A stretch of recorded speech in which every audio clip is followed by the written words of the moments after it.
दीर्घायुयं पादस्तुतिभिः सदान मुञ्जामि त्वाहमिषा जीवनायकमज्ञातयक्ष्मादुदराजयक्ष्मान् ग्राह्यत्यग्राहयति वैदतेनन्दस्य इन्द्राग्निप्रमुमुक्तमेनम्.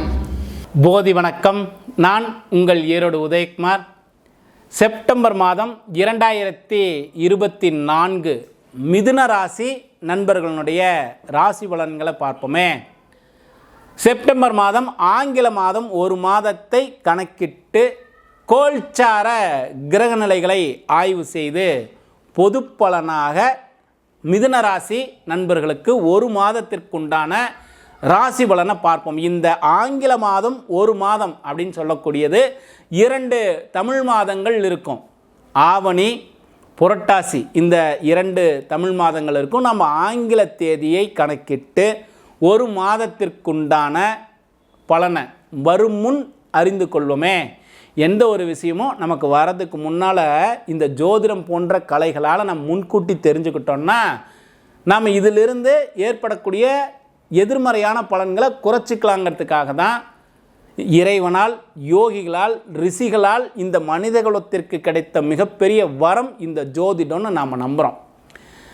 வருமுன் காப்பது அப்படின்னு சொல்கிறோம். சரி, வரத பல விஷயங்கள் நம்ம தொடர்ந்து பேசிக்கிட்டே இருந்தாலும் நம்ம விழிப்புணர்வாக இருக்க வேண்டியதும் அவசியம்தான்.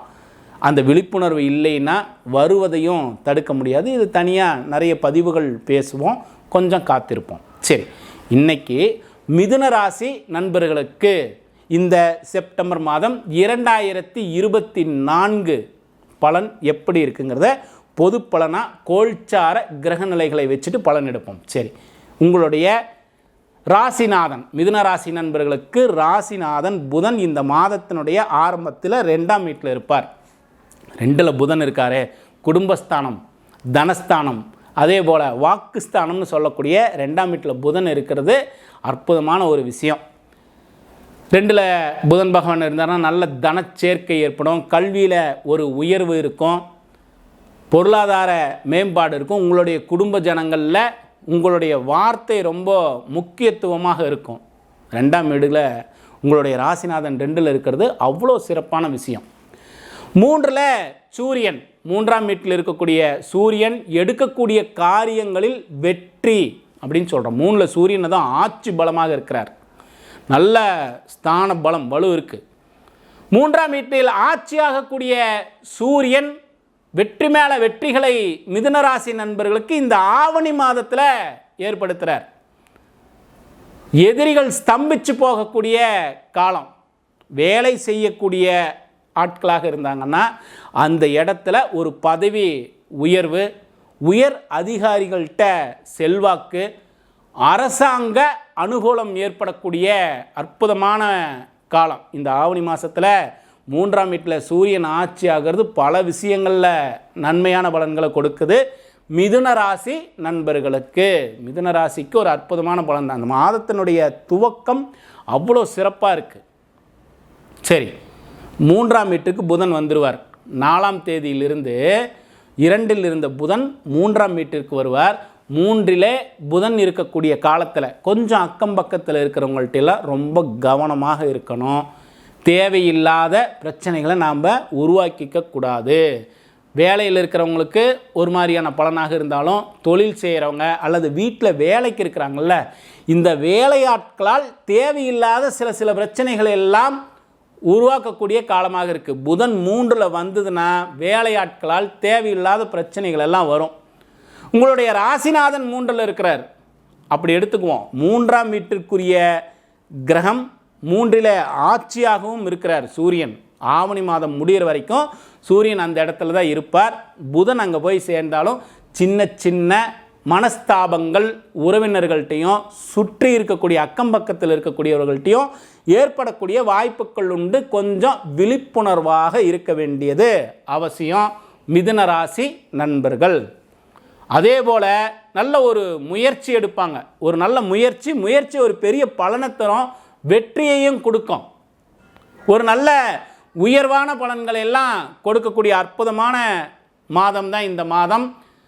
புரட்டாசி மாதத்தில் சூரியன் பெயர்ச்சியாகி கன்னி ராசிக்கு வந்துடுவார்.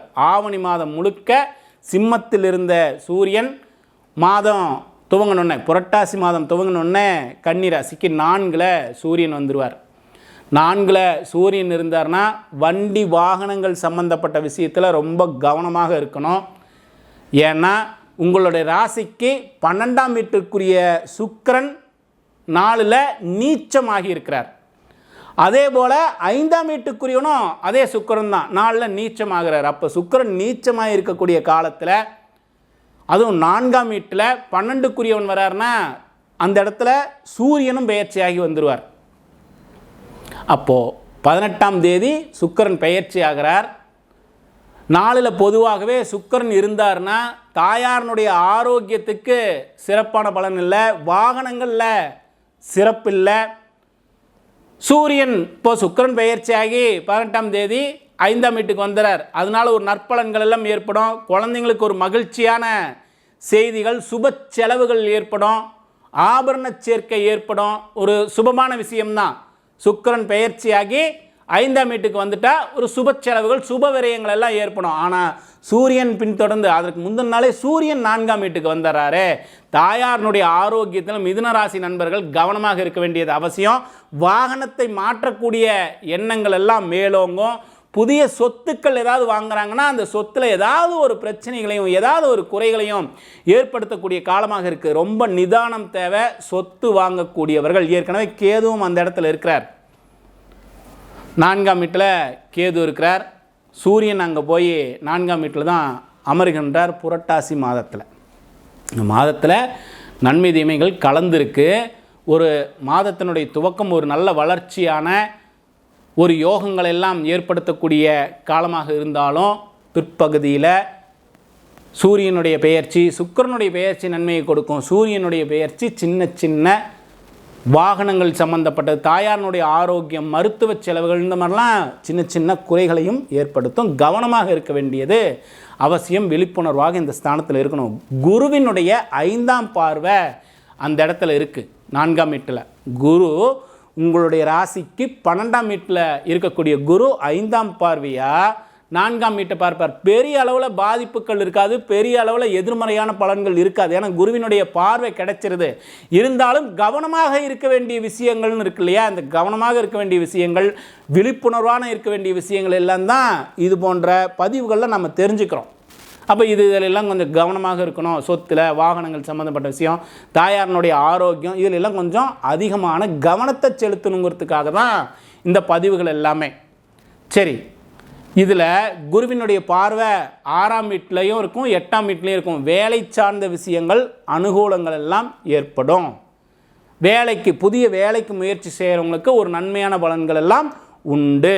நிறைய விஷயங்கள், நற்பலன்கள் எல்லாம் இருக்குது. உங்களுடைய ஜென்ம ராசியில் செவ்வாய் இருப்பார். இதை மட்டும் பாருங்கள். கொஞ்சம் வாகனங்களில் போகும்போது வரும்போது கவனம் தேவை. இந்த தேகம் உஷ்ணம் சம்பந்தப்பட்ட உபாதையை ஏற்படுத்துறதுக்கு வாய்ப்புகள் உண்டு. உடம்புல ஏதாவது சூடு, வெப்பம் சார்ந்த உபாதைகள், உடல் உபாதைகள் ஏற்படக்கூடிய வாய்ப்புகள் உண்டு. கவனமாக இருக்க வேண்டியது அவசியம் மிதுன ராசி நண்பர்கள். அதே போல் செவ்வாய் ஒரு நெருப்பு தானே. அந்த கிரகம் எந்த உங்களுடைய ராசியிலே இருக்க, ஏதாவது நெருப்பு சார்ந்த பிரச்சனைகள் ஏற்படுறதுக்கும், தீ காயங்கள் ஆகிறதுக்கும், காயங்கள் வாகனத்தில் போகும்போது வரும்போது காயங்கள் ஏற்படுவதற்கும் வாய்ப்புகள் உண்டு. மிதுன ராசி நண்பர்கள், செவ்வாய் உங்களுடைய ஜென்ம ராசியில் இருக்கக்கூடிய காலத்தில் ரொம்ப கவனமான பயணமாக இருக்கணும். நெருப்பு சார்ந்த, மின்சாரம் சார்ந்த விஷயத்திலெல்லாம் ரொம்ப கவனமாக இருக்க வேண்டியது ரொம்ப ரொம்ப அவசியம் மிதுன ராசி நண்பர்களுக்கு. இந்த காலகட்டங்களில் பொதுவாக லாபத்தில் ஏதாவது குறைகள் இருந்தது, எனக்கு லாபமே ஏற்படலை, நிறைய முயற்சிகள் செய்தேன், என்னுடைய லாபங்கள் எல்லாம் தடைபட்டு போயிடுச்சு, இப்படி நினைத்த மிதுன ராசி நண்பர்களுக்கும், நான் எடுக்கக்கூடிய முயற்சிகள் பெரிய அளவில் எனக்கு பலன் கொடுக்கல, எல்லாமே தாமதமாகிக்கிட்டே இருக்குது, இதனால் எனக்கு பெரிய அனுகூலம் ஏற்படலை, இப்படி நினைத்த மிதுன ராசி நண்பர்களுக்கும், வேலை சரியாக அமையலைங்க, எனக்கு எந்த வேலையுமே நிரந்தரமாக இருக்க மாட்டேங்குது, அதே போல் எனக்கு வேலை செய்கிற இடத்துல மிகப்பெரிய எதிர்ப்புகள் எல்லாம் நிறையா இருக்குது, கடன் பிரச்சனை ரொம்ப அதிகமாக இருக்குது, இப்படியெல்லாம் இருக்கக்கூடிய மிதுன ராசி நண்பர்களுக்கு இந்த சனி பகவானுடைய வக்ர நிலை ஒரு சிறப்பான பலன்தான். இனி ஓரளவுக்கு நல்ல லாபங்களை ஏற்படுத்துவார். கடன் சுமைகளை எல்லாம் குறைச்சிக்கலாம். தேக ஆரோக்கியம் கொஞ்சம் ஒரு மாற்றம் இருக்கும். ரொம்ப நாளாக உடம்பு சரியில்லாமல் இருந்தவங்களுக்கெல்லாம் இந்த சனி பகவானுடைய வக்கர நிலை மருத்துவம் ஓரளவுக்கு பலன் கொடுக்கக்கூடிய வாய்ப்புகள் எல்லாம் உண்டு. முயற்சி செய்துக்கிட்டே இருந்த பலன் இல்லைன்னா நிச்சயம் முயற்சி ஒரு பெரிய பலனை வெற்றியை கொடுக்கக்கூடிய அற்புதமான நேரம் தான் இந்த சனி பகவானுடைய வக்கர நிலை. ரொம்ப சிறப்பு தான் வச்சுக்கோங்க. இருந்தாலும் 8, 9க்குரியவனாச்சே கொஞ்சம் அலைச்சல்கள் எல்லாம் ஏற்படுத்துவார். சனி வக்கர காலத்தில் பயங்கர அலைச்சல் இருக்கும். உங்கள் தந்தையாரோடு ரொம்ப இணக்கமாக போகணும். கொஞ்சம் தவ பயிற்சியில் அதிகமான கவனத்தை செலுத்தணும். மிதுன ராசி நண்பர்கள் எல்லாம் ரொம்ப தவத்தில் இறை வழிபாட்டில் எல்லாம் கவனத்தை செலுத்தணும். ஒரு அசால்ட்டாக விட்டுறக்கூடாது. என்ன இவ்வளோ நாளாக வழிபாடு செஞ்சோம், எந்த மாற்றமும் இல்லையே அப்படியெல்லாம் நினைக்கக்கூடாது. இறைவனை எவ்வளோ வழிபாடு செய்துக்கிட்டே இருக்கீங்களோ நிச்சயம் இதனுடைய பலன் பிற்பகுதியில் ஒரு மிகப்பெரிய நன்மையான பலன்களை வாரி வழங்கக்கூடிய வாய்ப்புகள் எல்லாம் உண்டு. இந்த சனி பகவானுடைய வக்ர காலத்தில் உறுதியாக இறை வழிபாடு ரொம்ப ரொம்ப அவசியம். தவப்பயிற்சி ரொம்ப ரொம்ப அவசியம். மிதுன ராசி நண்பர்களுக்கு 10ல் ராகு இருக்கிறார். 10ல் இருக்கக்கூடிய ராகு ஒரு நல்ல தொழில் சார்ந்த விஷயத்தில் ஒரு உயர்வையும் ஒரு பெரிய வளர்ச்சியையும் நிச்சயம் ஏற்படுத்துவார். நன்மையான பலன்கள் எல்லாம் மிதுன ராசி நண்பர்களுக்கு இன்னும் அதிகமாக கூடி வரணும். எல்லாம் அல்ல அந்த இறை சக்தியை நானும் வழிபாடு செய்துக்கிறேன். சரி, இயற்கை சீற்றத்தால் ஏற்படக்கூடிய பாதிப்புகளை பல காணொளிகளை நம்ம பேசிக்கிட்டே வந்தோம். நிறைய காணொளிகள் பேசினோம்.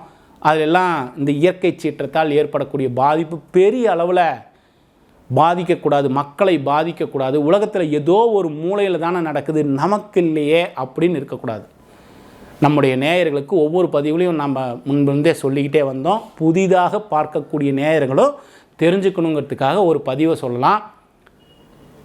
எப்படி நமக்காக என்னுடைய தேக ஆரோக்கியம் நல்லா இருக்கணும், நான் ஆயுள் தீர்க்கமாக இருக்கணும், என் குடும்பத்தில் இருக்கக்கூடிய என்னுடைய மனைவி என்னுடைய குழந்தைகளுடைய ஆரோக்கியம் ஆயுள் நல்லா இருக்கணும், என்னுடைய தொழில் நல்லா இருக்கணும், பொருளாதாரம் உயரணும்னு வேண்டிக்கிறோமோ இதே போல் இந்த உலக மக்கள் இயற்கை சீற்றத்தால் ஏற்படக்கூடிய பாதிப்புகள் ஏற்படாமல் இந்த உலக மக்கள் ரொம்ப நல்லா இருக்கணும்னு அவர்களுடைய நம்பிக்கைக்கு தக்கவாறு. உங்களுக்கு இறைவன் மீது நம்பிக்கை இருந்தால் இறை வழிபாடு வச்சுக்கோங்க. தவம் செய்கிறவங்க தவம் செய்யலாம். எதன் மீது உங்களுக்கு நம்பிக்கை இருக்கின்றதோ அந்த ஒன்றை பிடிச்சிக்குங்க. ஒரே ஒரு நிமிடம் உங்களுக்காக உங்களுடைய குடும்பத்திற்காக நீங்கள் அந்த இறைவனை வழிபாடு செய்கின்ற பொழுது இந்த உலக மக்களுடைய நன்மைக்காக இயற்கை சீற்றத்தால் ஏற்படக்கூடிய பாதிப்பு இந்த உலக மக்களை பாதிக்காது இருக்கட்டும்னு வேண்டிக்கிட்டோம்னா நம்ம எல்லோருடைய எண்ணமும் நிச்சயம் ஒரு சின்ன மாற்றத்தையாவது உருவாக்குங்கிறதுனால தான் ஒவ்வொரு பதிவுகள்லையும் தொடர்ந்து சொல்லிக்கிட்டே வரோம். உங்களோடு சேர்ந்து நானும் என்னுடைய பிரார்த்தனையினுடைய நேரத்தில் ஒரு நிமிடமாவது இந்த உலக மக்கள் நல்லா இருக்கட்டும்னு வேண்டிக்கிறேன். நீங்களும் வேண்டிக்கங்க. ஒரு நல்ல மாற்றம் உருவாகட்டும். எல்லோரும் நல்லா இருக்கணும். இந்த காணொலியை பார்க்கக்கூடியவங்க இதை ஒரு பயிற்சியாக தொடர்ந்து செய்துட்டே வாங்க. நிச்சயம் நன்மையான பலன்கள் ஏற்படுங்கிற ஒரு இறைவனுடைய அனுகிரகத்தை வேண்டி நானும் உங்களோடு சேர்ந்து பயணிக்கிறேனே.